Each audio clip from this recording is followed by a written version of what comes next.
Senator Kyrsten Sinema has officially left the Democratic Party. She can't take it anymore. She's going to be an independent. And I will warn you, I have built up animosity against her because I watched, as many of you guys did as well, the beginning of Biden's presidency, kind of going into a year and a half of it, when these negotiations around Build Back Better, which was one of the rare situations where just a really good piece of legislation was being put forward and pushed for by a president of the United States. We don't get that often, and it was happening. And Kyrsten Sinema and Joe Manchin stood against that for so long. And again, it's okay if you have different political ideas, but what was so clear with so many of Kyrsten Sinema's actions, as well as Joe Manchin, was that it wasn't about, I really want to find a good compromise. It seemed to be just, I want to derail this whole process and prevent anything from really getting done. Eventually, we got the Inflation Reduction Act, and that was significant, but not anywhere close to Build Back Better, pretty much because of course, the entire Republican Party, but within the Democratic Party, Kyrsten Sinema and Joe Manchin. And so I see this event of her becoming an independent, which in and of itself isn't a bad thing, being an independent, but I see it as a stunt so that she can now have even more optical strength to say, oh, I can't go along with these actions because I'm an independent and the Democratic Party is just going too far left. And if they actually were, then that would be perfectly fine. But the things you're standing against were just good. They were just good.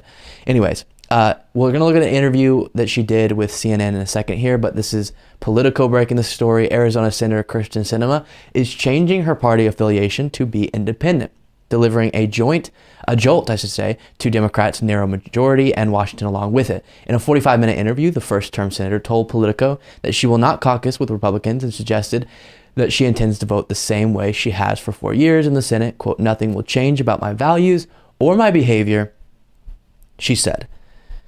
So it's, again, a little bit strange if you're not even trying to enable any different behavior with this action. It's all for the looks of it, the optics, which is what I question. Here's her breaking this news on CNN with Jake Tapper. Let me get this audio turned up real quick. A significant announcement. I've registered as an Arizona independent. And I know some people might be a little bit surprised by this, but actually I think it makes a lot of sense. You know, a growing number of Arizonans and people like me just don't feel like we fit neatly into one party's box or the other. And so, like many across the state and the nation, I've decided to leave that partisan process and really just focus on the work that I think matters to Arizona and to our country, which is solving problems and getting things done. So again, I'll restate just so no one's miscommunicated with on this subject. On my part, nothing's wrong with being an independent. We have independents in the Senate right now who caucus with Democrats. But what I think she's doing this for is the reason why I take issue with it. I do think she's trying to set herself up to be even more obstructionist than she was when Biden got in office, which would be devastating because, again, this is real stuff that could have helped the American people in significant ways. Here's one moment of this interview that just really got under my skin. So ever since Raphael Warnock, Senator Warnock, was reelected earlier this week, the balance of power right now is 51 Democrats, or 51 votes for the Democratic Party. That includes 2 independents, Angus King of Maine and Bernie Sanders of Vermont. But that's 51-49. What you're doing today doesn't change that? It's still basically going to be 51-49? Well, I know you have to ask that question, Jake, but that's kind of a DC thing to worry about. What I'm really focused on is just making sure that I'm doing what I think comports with my values and the values of Arizona. So what is she saying is a DC thing to think about? The process of passing legislation through having enough votes to do so. That's what's being considered right now. Every great achievement, every fight for rights concluded, the ones that we now look back on as successfully reaching the conclusion we wanted them to, in Congress acting through the voting process that she's saying is just a DC thing to think about, and did good things for the American people at its best. The government doesn't always act that way, but when it has, it's come down to votes that are being considered going forward in this situation that she's waving off is not that important. No, that is how you get things done for the American people. That's literally why you're there. So it's very reasonable for us to want to know, how are you going to act, how are you going to vote, and how will this affect the reality going forward.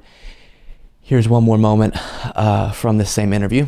A target of the left, and people have been very critical of you. They're going to call you every name in the book after this comes out. They're going to call you a traitor. They're going to call you an ingrate. What are you going to say? Well, I think I'll do what I always do, Jake, which is keep doing the work that I know is important for my state. You've been a target. But you're blocking things that were overwhelmingly popular in your state. And we watched as you blocked them, your poll numbers drop. So clearly people in your state were not happy with the actions you were taking. Last thing we'll look at on this subject, Senator Tom Cotton, Republican senator, of course, joined Fox and Friends and responded to this news and seemed to like it. What's your gut tell you this morning about Kyrsten Sinema saying so long to the Democratic Party? Well, it's a reflection on the Democratic Party and just how extreme and left-wing it's become in recent years. They've essentially drummed Kyrsten Sinema out of their party. Look, we don't agree on many issues, but I've told her over the last few years that if she wanted to dip a toe in the Republican Party's pool, we'd be happy to have her jump in with us as well. I don't know. I haven't talked to her this. I don't know why that analogy makes me feel uncomfortable. Dip your toe in the water. Come on, dive in. Just not my favorite. But yeah, I mean, I think in the age we're in and in the battles that we're fighting, doesn't reflect great on you if Tom Cotton thinks you could fit in the Republican Party. We know these days what's going on in the Republican Party. Why would you fit in there and also be a good senator fighting for the interests of people in Arizona, which I don't think she's done well at all. And I do expect she'll lose re-election if she tries to pursue that.